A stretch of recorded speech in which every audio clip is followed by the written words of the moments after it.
Hey, what's going on YouTube? Millennial Trader here from the Millennial Trader YouTube channel.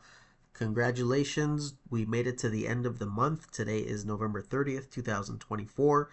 Today's video, just want to do an end of month review, uh, look at a few coins in particular, update you all on two trades that I recently entered, and then kind of give you a sense of where I think the market may be going into December and wrap up the end of the year that way.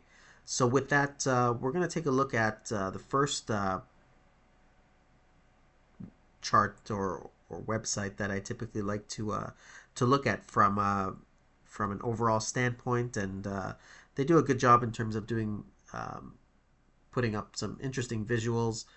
Um, I generally like to go to coinmarketcap.com. So what I have up here is the Fear and Greed Index.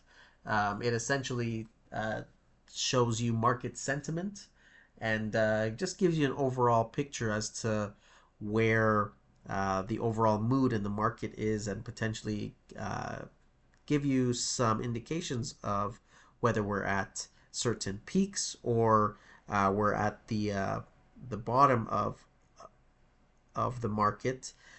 So right now you can see we're in an area of what's considered extreme greed. Generally speaking, we don't typically stay for an extended period of time in the extreme greed area because, generally speaking, that's when people will start to eventually take profits or enter into potential short positions to put us back into the intermediate area between greed and I would say neutral. And then on the reverse side, if we were in extreme fear, that's typically going to give me indications from a broader point of view as to whether we want to be potentially starting to look at going long certain coins, or whether the market is bound for some kind of correction to the upside. So generally speaking, most of the time that we look at markets, we're generally in this middle area. Um, so right now, we're potentially in an area of caution. Yes, it's great that we're in positions and we have significant gains on them, or just overall makes you as the individual trader feel good about yourself for being in the coins that you're in. So right now, congratulations to the Bulls because you've been paid handsomely to be in the long side of the trade, and we'll see where the market uh, ends up going. But like I said, generally speaking, we don't typically stay for an extended period of time in greed, and at the moment, it's kind of just given me some caution to be paying attention to other potential signs of potential corrections, or um, that we may be in a state of consolidation going forward.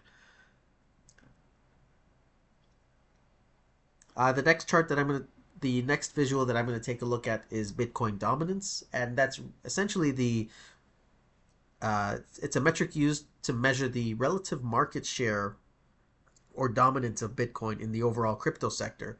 And generally speaking, because Bitcoin is the largest uh, coin by market cap, it's typically in the 50 to 60% range, more often than not. We whenever those percentages do change and swing, that's typically an indication that there's probably relative outperformance about to commence in Ethereum or some of the other altcoins. So again, I just want to reiterate and kind of harp on some of the comments that I made from my previous video, where looking at some of the charts, and I'll put up the charts in a moment, um, you know, there may be indications where other coins may be in the process of outperforming Bitcoin going forward. Right now, I can't necessarily say for certain, but there are charts and timing models that I look at that suggest to me that that may be what's potentially about to develop. So right now we have Bitcoin put up on the chart right now. I've got two uh, two timing models shown as well as another indicator, and in this current week, we're trading basically right near all-time highs.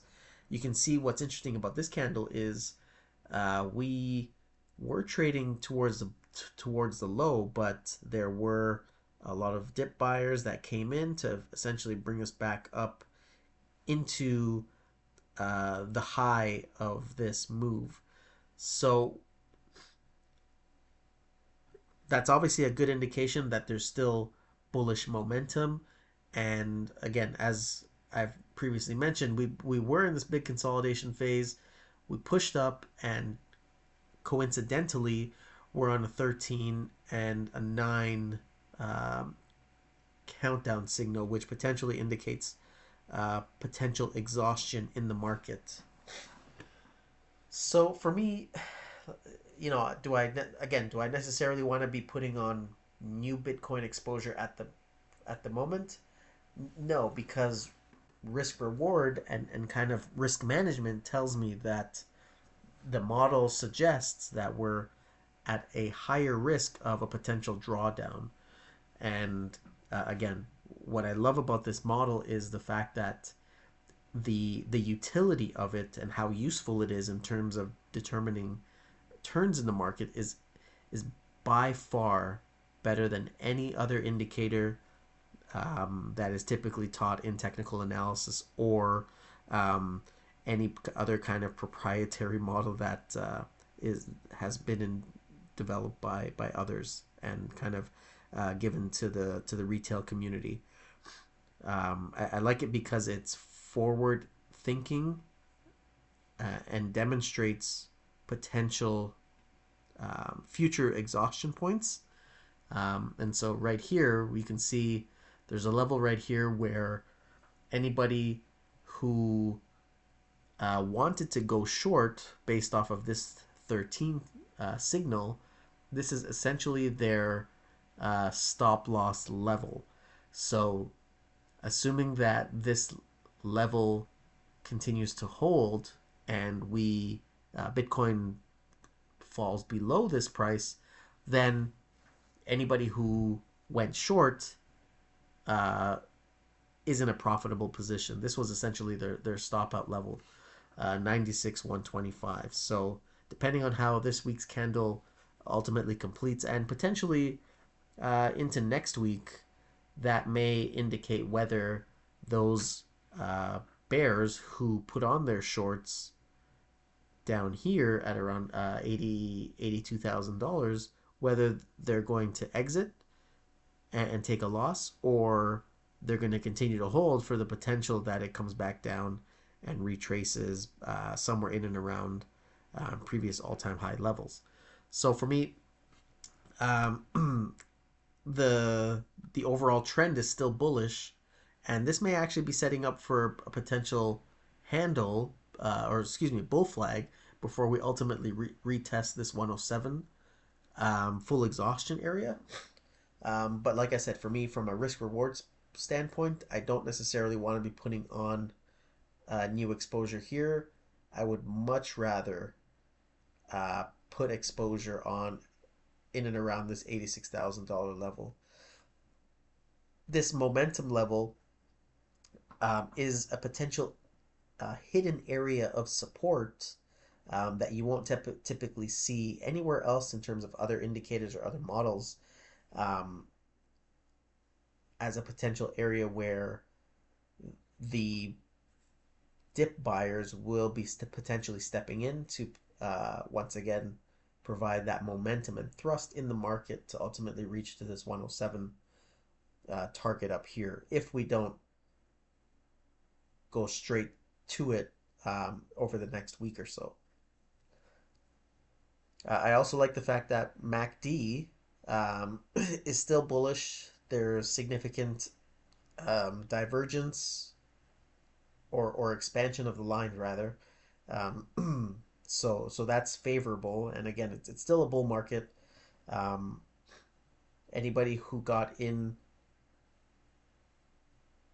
around the $60,000 mark, congratulations, you've made significant money on a percentage basis. So congrats to all the bulls there. The next chart that I want to take a look at is Bitcoin relative to Ethereum and see whether there's indications that Bitcoin itself is going to be consolidating for a while, or if it's Ethereum's terms to kind of catch up and display dominance in the market. So again, when I'm looking at this chart, and again, um, each of these bars, numbered 1 to 9, represents the close being higher than the close 4 bars prior, and that is essentially a momentum indicator. Once you complete, only once you complete a setup 9, does the count then go into continuation for the countdown phase of the sequential indicator. And that goes up into an additional 13 counts where the counts are comparing the close relative to the low 2 bars prior. And so long as that continues higher, so long as the candle is continues to be higher than the low 2 bars prior, that continuation of the count up to 13 will continue. So as I mentioned previously in the last video, I said we're currently at an area where this candle is significant enough to have me start to consider whether I want to reduce Bitcoin exposure and move into Ethereum for the potential opportunity that Bitcoin underperforms and Ethereum takes over and pushes the market up higher. It doesn't necessarily mean that the bull run is over, because we're still in a bull market. Bitcoin by market cap is the most influential, so you have to be paying attention to what Bitcoin is doing to get a sense of whether the altcoins are going to continue to have the same kind of directional bias as Bitcoin, or if there's other changes in the market that suggest we may be at a potential turning point. So the Bitcoin relative to Ethereum doesn't necessarily mean that Bitcoin is going to start to lose money, but rather from a percentage basis, the gains in Ethereum are going to be more or less than Bitcoin. And in this particular case, the chart is looking that it's actually Ethereum that is going to potentially start to outperform Bitcoin on a relative terms basis. So for me, I'm kind of still of the opinion that Ethereum is the way you want to play um, going forward, and essentially because of the fact that we essentially we went straight up in terms of Bitcoin's overall momentum relative to Ethereum, that there hasn't been any area here for Bitcoin to rest. So it wouldn't surprise me if we've peaked in and around here, this countdown 12 signal, and we ultimately come back to um, the base of this area down here from a relative strength point of view. And that may indicate that just Bitcoin is just going to consolidate for a while. Um, because again, I still think that there's enough bullish momentum that we ultimately see this 107 target hit. So Bitcoin can just kind of consolidate in and around here between 90 and 100,000 before ultimately finishing out that bull flag to potentially push us into that 100,000, 107,000 area. So we'll see where the market kind of goes, but my thinking is I don't necessarily want to be putting on new Bitcoin exposure at the moment. I would rather um, be going long Ethereum, just given the fact that we've potentially got a price flip in terms of the momentum of Ethereum versus Bitcoin. So since July, Bitcoin has been outperforming Ethereum as we've been in a bullish pattern. But now this candle is significant enough for me to start looking the opposite way, not shorting Bitcoin, but just looking at Ethereum as going and buying that coin. So for all of you Ethereum bulls, this may be I'll call it part two of the bull run that may continue into December and ultimately continue to push the crypto market higher. Give Bitcoin some time to breathe, um, and look at Ethereum that way. So the last two charts that I want to take a look at are EGLD and AKT. I previously mentioned that I went long EGLD at on November 27th at $37.45, and obviously now we're at $43.64. So that move, that initial thought process that I had was directionally correct. So like I said, I got in here and I was essentially targeting this $40.40 area, which ultimately got hit just a few days later on November 29th. Yeah, so I made significant money there. So congrats to anybody else who went long EGLD in and around that same time frame. And I need to be looking for that area because of the way in which price had been holding the conversion line when I'm looking at the Ichimoku cloud, but also looking at propulsion. There was an area here that I saw that held, even though on November 26th, price went back down to the conversion line where it closed, happened to close higher than this um, bearish momentum level, where so long as that level held, I knew to be looking in the opposite direction for continuation to the upside. And so ultimately, prices currently exceeded it, and we're $3 above the area that I was initially targeting.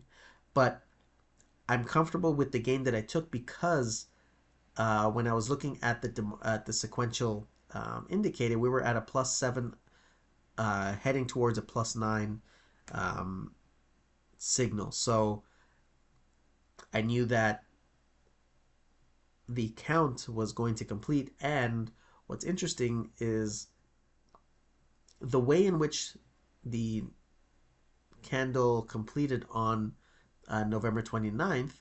You'll see there's this little red triangle, and that's a perfected signal, which means that in a nutshell, it's a potential, the way in which this candle closed suggests to me that that was a potential exhaustion point or a potential temporary pause in the market, where I didn't necessarily want to continue holding, just for the case that we come back down to retest it and before we ultimately make the move higher. So, congrats to the bulls that are in EGLD. Um,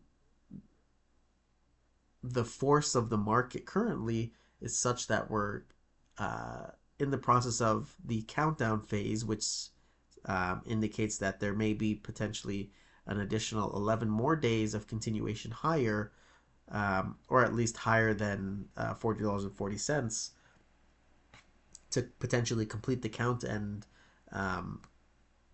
that may be a potential consolidation phase or an area where you may want to start looking counter trend. But for the time being, I don't necessarily want to potentially think about shorting because the market is currently in the bull's favor for continuation to the upside, just based on the fact that Bitcoin is in a bullish momentum. Ethereum looks like it may be starting to outperform Bitcoin, which may push the market higher. Most of my trades, if I am going to enter into them, they're going to be looking for areas of support to potentially for continuation to the upside. And I'll just quickly show you that I'm not BSing.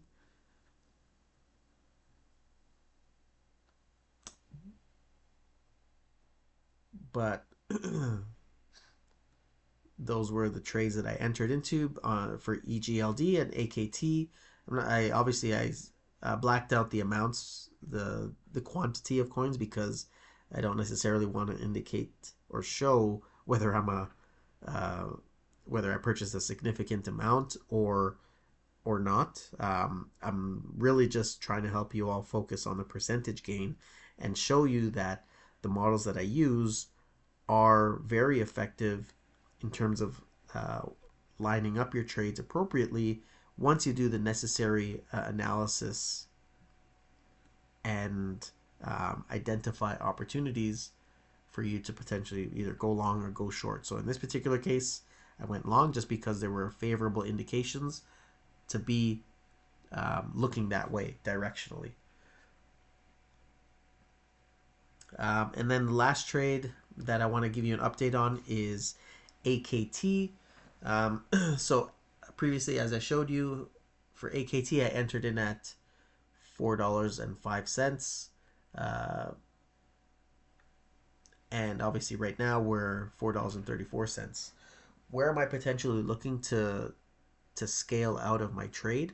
So I have two potential levels, and the first one is